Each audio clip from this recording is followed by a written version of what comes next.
Hi, Tim Clark with End Times Matrix News coming at you live on May 21st. We have author Anthony Patch with us today.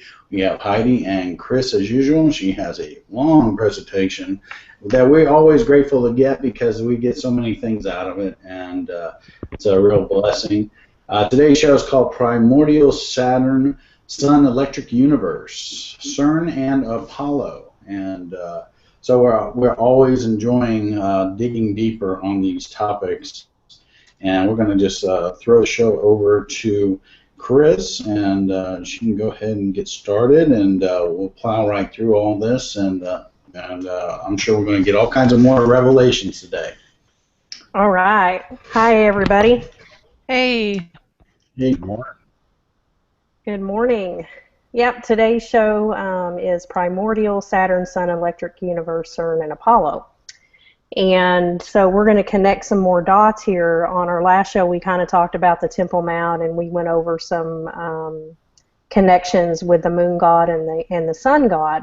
So we have a couple of interesting revelations to share with some more connections today, and we have Anthony here that might be able to help out with some questions that I have too.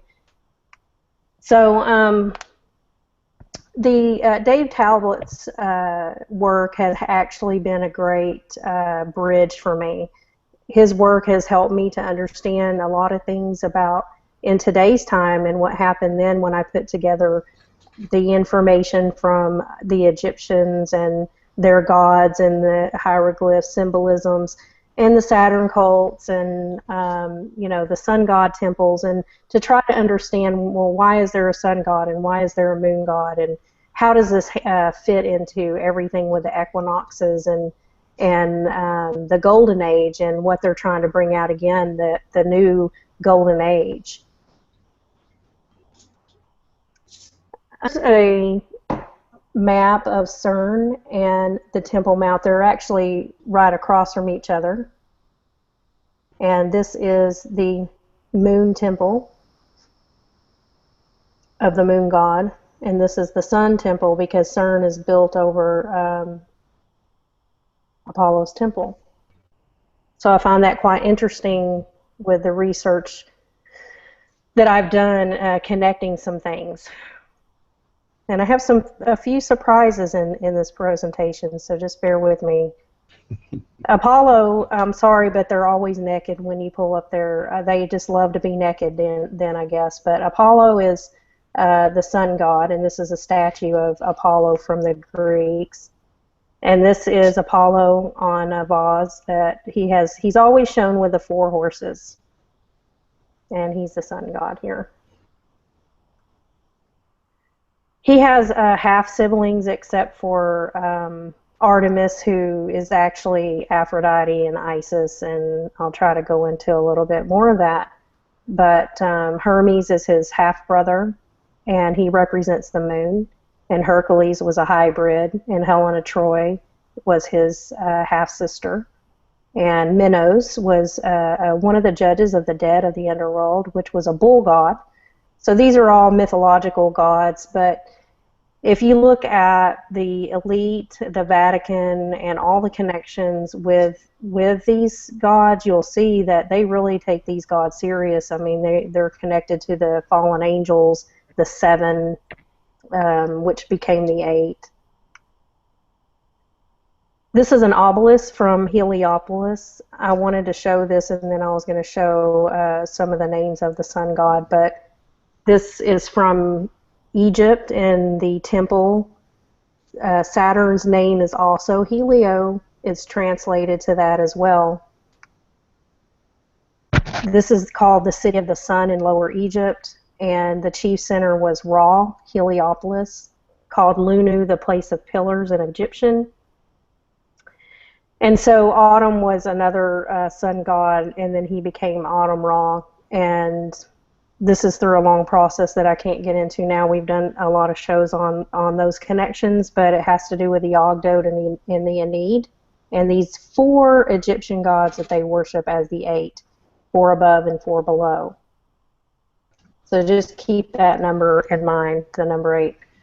This is Horus of 2 Horizons. He represents Kinsu, and Khonsu. This is his representation. I know Khonsu is the moon god, but this is also representative of the rise of him, and it's connected to the sun god temple. The phoenix, Bennu, after rising from the ashes of its predecessor, would bring ashes to the altar of the sun god in Heliopolis, so that was a connection to that. And on his Benben stone, you can see the two eyes together. So this was, I guess, a combination of the sun and the moon together, because one eye represents the sun and one eye represents the moon. So these are some of the names of Saturn: Helios, Sun, Saturn, Saturnalia in Rome. This was what it was called back then. Shamash is a sun god, and he also represents the sun. Venus, Moloch, El, Ra, Bel, and Greeks and Romans, they claim to be the descendants of Saturn. They claim to be that bloodline of Saturn. And at the end of the Golden Age, Saturn fell to the opposite side of the axis. That's what is written in some of the text. Bel or Moloch, Nimrod, the sun god, also known as the Roman god Saturn, Satan, the devil. In English, his name is Ninurta. We went over this on our last show. Sikuth is the divinity associated with the star by the prophet, is an alternative appellation for Ninurta, he was a Babylonian planet god merged with Saturn. So this is where you get Jupiter, because he represents Jupiter, and you see he's holding the lightning bolts in his hand. And interesting enough, that word is tied to Sikus, and I'm sorry if I pronounce these wrong. I haven't looked up the correct pronouncement. So Mem, I know Mem is connected to Venus, and it's also connected to Cern with their phosphorus. Maybe I said that wrong, but I guess they're called murons, actually, not phosphorus, but phosphorus is connected to the AI computer. So this means abomination of desolation.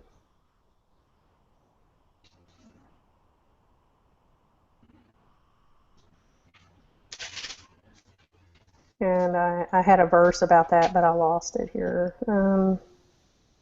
We'll just move on. Okay, so this is, we know who this guy is. He's the son of Saturn.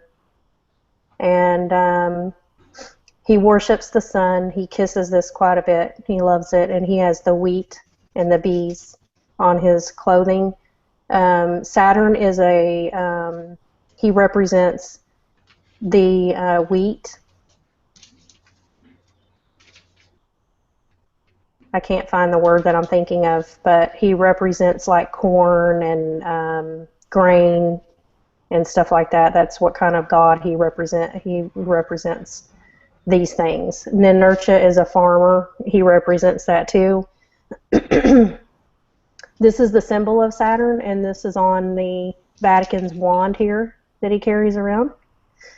Here's hat. You see the symbol on his hat with a star here? This is the same star that you always see on the Sumerian artifacts. And this is called a Saturn hat. It's not a cowboy hat. It's a Saturn hat that he has on his head. This is a picture from the Thunderbolts project, and I thought it was interesting because Jupiter is actually behind Saturn. You can't see him. And then Saturn is here, and then Venus she represents the navel too, because she gives birth to Mars. And interestingly enough, this is called the navel of the world, which this represents Mother Earth and the universe, and Tiamat, which was the mother dragon that Marduk slayed, which Marduk also represents Zeus and Ninurta. And so I just wanted to kind of point out, I thought it was interesting, these symbols here. And then also I want to talk about the gods being birthed, because this is a depiction from the Thunderbolts project of the gods being birthed and Mars being birthed. And Then I wanted to talk about the horse lock. It's a symbol that the Jews wear on the side of their head. And anyone who wore these in Egypt, like this is Ptah, and this is also representative, I guess she's Hatshepsut. And Hatshepsut's daughter also wore the side lock because they claim to be Ammon, the sun's children directly from their DNA. And then, so this was kind of like a depiction that the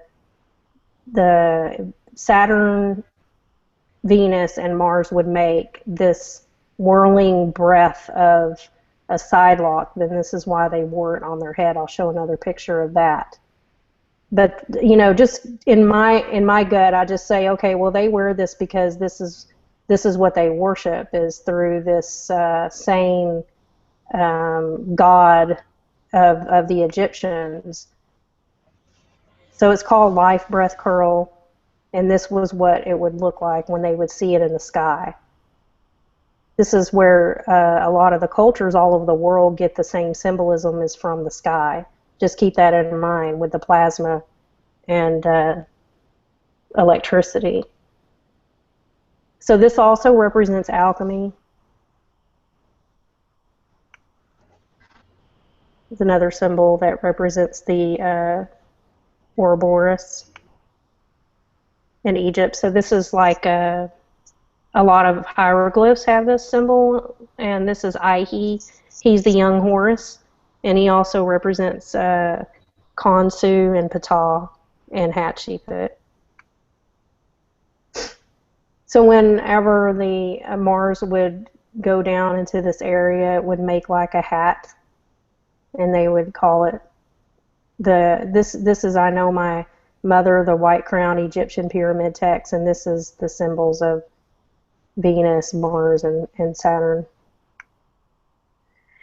Very interesting. This is a cosmic thunderbolt, and there's a lot of symbolism for this.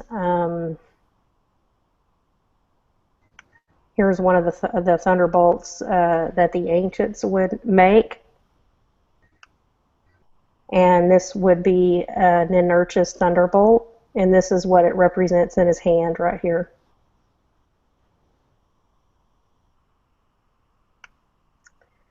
Ninurta came, and this is his triumph symbol here with the wreath and the two pyramids. And you'll see this a lot because there's these represent an omphalos stone. There's two of them here, and sometimes you can see like Enki, he's in the center of both of them. And then you'll see like Apollo, and he's standing on one stone. Or the Anunnaki gods and Anunnaki, well, they're inside of this portal here, and this represents the Abzu. Well, the Abzu represents the abyss, and the abyss we talked about on our last show, how it is underneath the dome of the rock, and that's, you know, represents the navel of the world. It's another picture of Ninurta. I'm not sure what this thing is, but it's some kind of mechanism here that he has. He doesn't have the thunderbolt thing in his hand, but he has this on this one. But see this picture? This is like on that we saw on the Pope's hat. Same picture. The star is on a lot of the hieroglyphs. So Mithra was Jupiter worship. So just keep in mind that he does represent Jupiter, the resurrected Saturn. And this verse here talks about the abomination of desolation set up on the altar at that time, building an idol. And that's what it's referring to, is this Mithra, because you see she's killing the bull, and that is the Apis.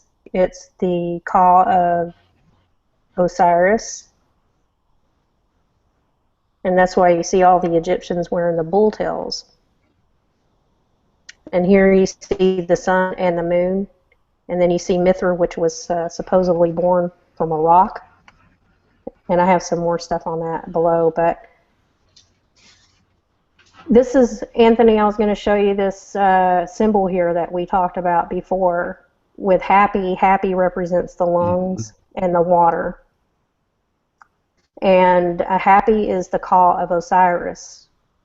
And that's what it's representative here, killing this bull here, the Apis bull, which represents Ptah, Osiris, and Autumn. And these are linked to the pole star, which is Ursa Major, and these four deities, the four souls of Horus. So in Mithricism, they do this thing here called, they christen their right hand or their forehead. This was done with anointing of ashes from a blood of a bull. The blood sprinkling was from the blood of a bull, and that's why they kill the bull. And so they're calling the bull God, which is Osiris. So this is in representation of his blood, of a sacrifice of him. And so they would do this Trinity, the Sun, S-U-N God, Sun God, and the Holy Ghost, the Father, Son, and Holy Ghost. And they would do this symbol here. And this would represent the moon Isis, the sun Osiris, and the star Venus, which is Horus. And so this was what they would do in the caves when they would worship Mithra in all of the caves. It's called Jupiter worship, and it's in these temples. The Ogdoad, we've talked about this lots of times on the show when Tim and I have done many, many shows about the 8. As above, so below. There's 2 gods that represent, they're male and female. They're hermaphrodites. And these two are male and female each. They represent this cross that you see the Vatican, the popes wear, which represents 4, but they're really 8. And when you pull this up, it represents a pyramid. So it represents the 8. And this is the cross that they put on the head, or the hand or the head. So this is represented in the 4 deities above and the 4 deities below when they put this on, which are the spirits of Osiris. And they also represent the Serapis and Mithra, the male and female aspect of one deity. So Serapis is the same as the Mithra worship. This is Phanes, and also Mithra being birthed from the world, the earth. And she has the 2 snakes around her with a crown. She also represents the, in New York, the Statue of Liberty. So here's just another depiction I've showed before of the egg with the cross. When you put them all together, all 8 of them, they represent the star of Venus, which represents the Asherah pole and the tree of knowledge and good and evil. So all these crosses, the tall cross, all these crosses, this cross is represents 8. Represents the Ogdoad and the 8 deities. And this was Venus's symbol in Hellenistic times because she was the castrated Saturn and became Venus. And then she was resurrected as Horus, as Thoth, and Isis.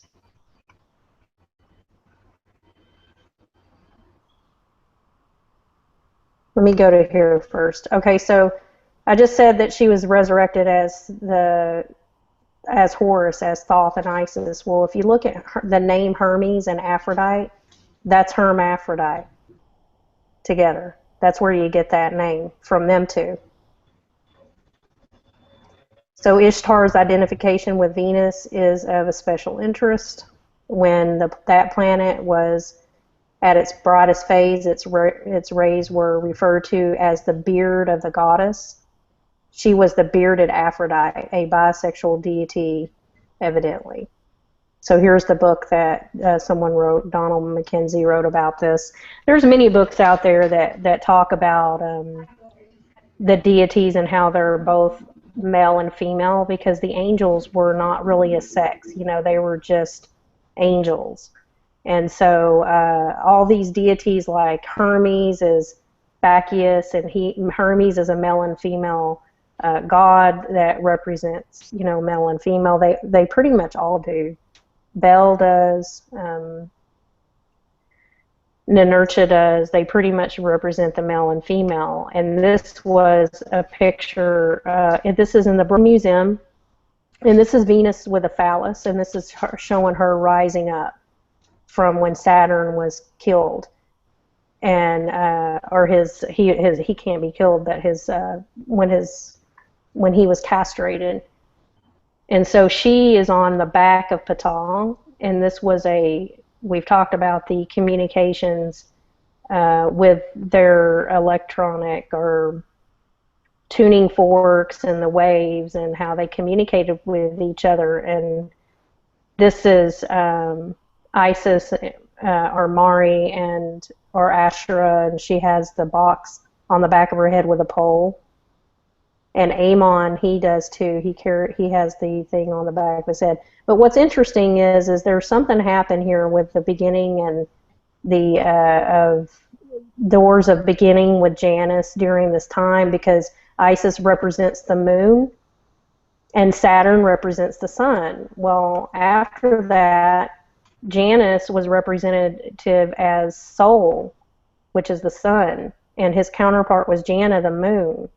So they were regarded as the highest gods when the Titans when they were ruling and during that time. So there's a connection there, and we're still working on that dualism with Janus and his female counterpart in that dualism here, because if you look at these planets, this is Venus and Mars and the sun on this side, and here's the moon and Jupiter and Saturn on this side. So this is dualism here. That Janus represents the sun and the moon, and Osiris and Isis, and these two represent the pole stars, the south and the north, and combined. And I'll show that below there. Here's a Anubis, and this is Hermes when he was merged into Anubis, Anubis. And they do these rituals. They put Anubis going on a boat in between the Statue of Liberty, so they do those rituals. You can look that up online. And then there's a statue of Anubis, Anubis actually, in the Vatican. So this is Hermes as Anubis carrying his caduceus in the Vatican.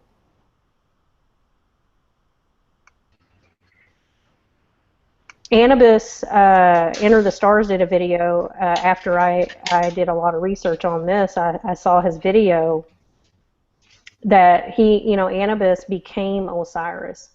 So these scales represent this tall cross. And then these represent the DNA in the lungs, and this is Happy on the Kabbalah tree. That's what that represents here. And then you can see Osiris here with a leg of the bull. In front of him, this represents the four souls of Horus and the Ursa Major. This is going to be real interesting when I get down at the end, connection with the computer. But so this was in the dynasty, around 3100, 2890, and I guess after the flood, this was different, because this was whenever Osiris resurrected it as Jupiter to the underworld. But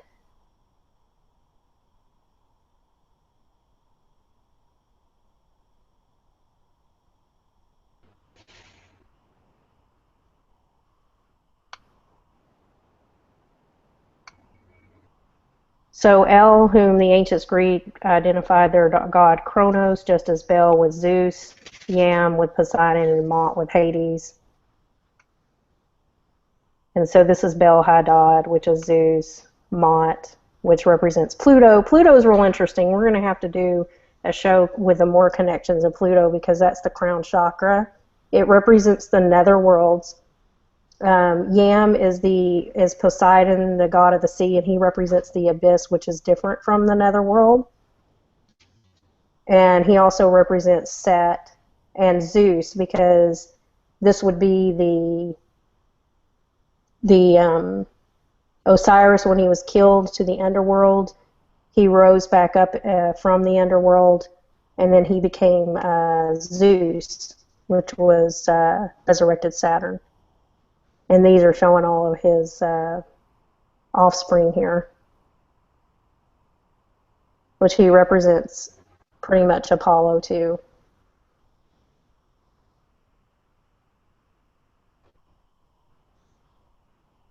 So when I was doing my research, one of the things that I wanted to point out here that's very interesting that I've never looked into is this sextant, which is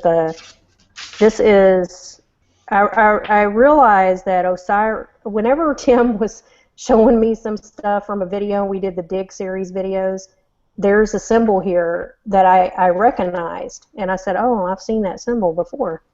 And this is a symbol of Osiris. And I said, well, where does that come from? I have no idea what this is.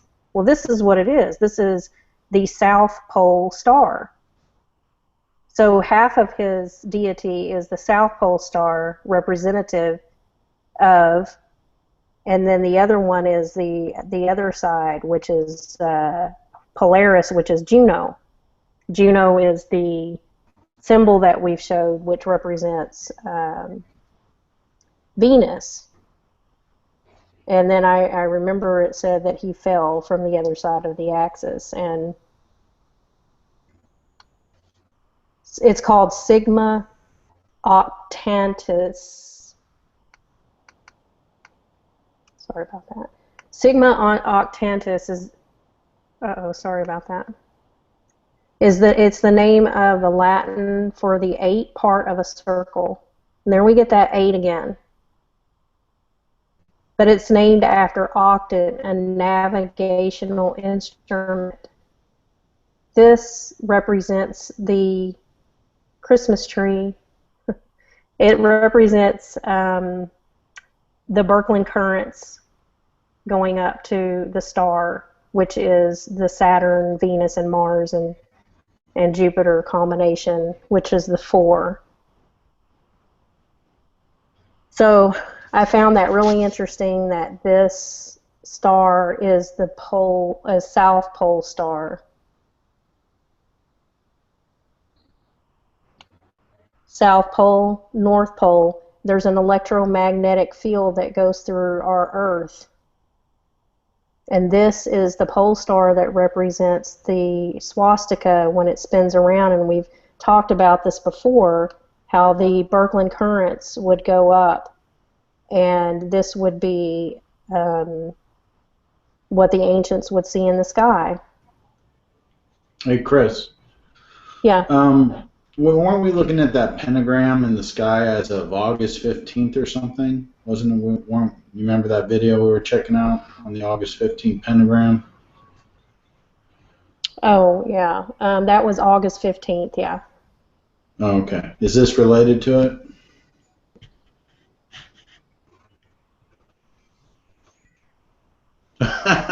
Gosh. I made her go and disappear. No. Oh, she'll be right back. I ask a question and she falls off the show here.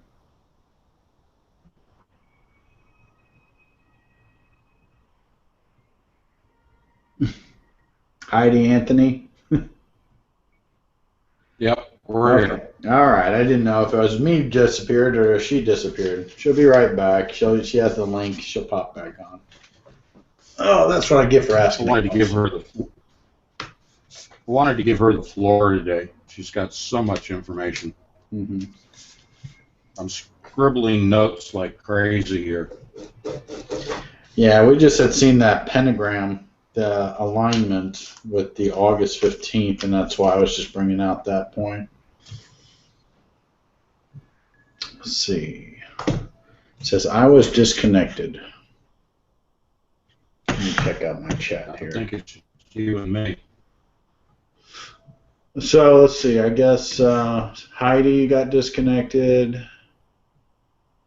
and and that's interesting. Yeah, she said she's disconnected. You could try the original Google link, Heidi. See if you can, that Chris gave you. See if you pop back on with that.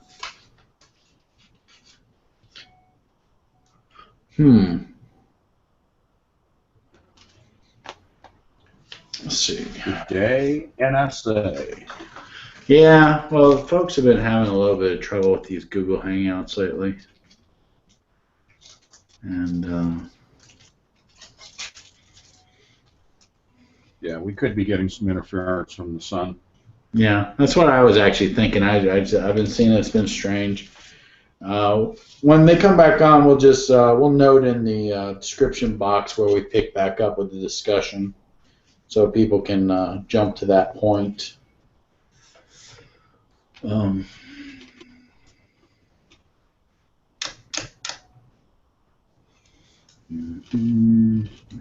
I hope her computer didn't go down.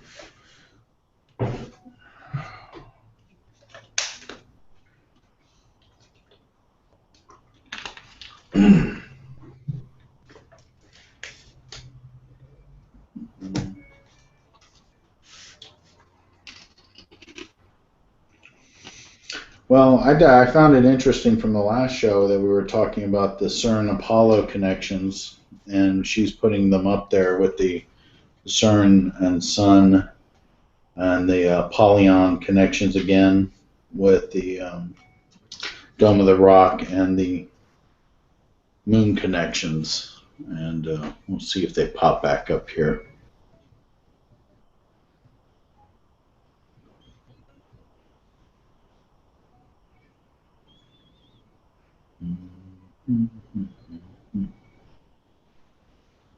Let me check I'm going to check the emails real quick, Anthony, just to see if they're trying to contact me that way.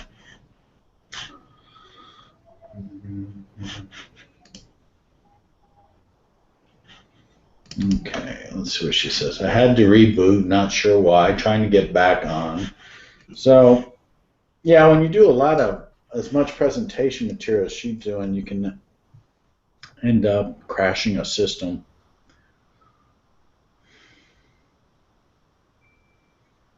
There she. Well, that's Heidi. Do we have Heidi?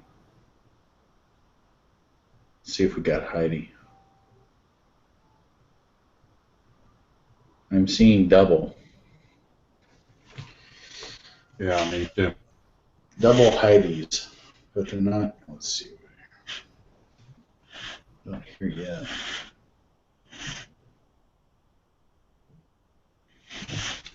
I'll just check what she's there. Okay. All right.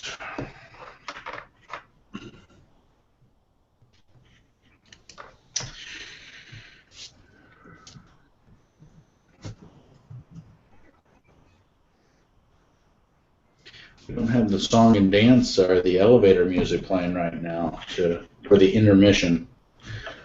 Yes.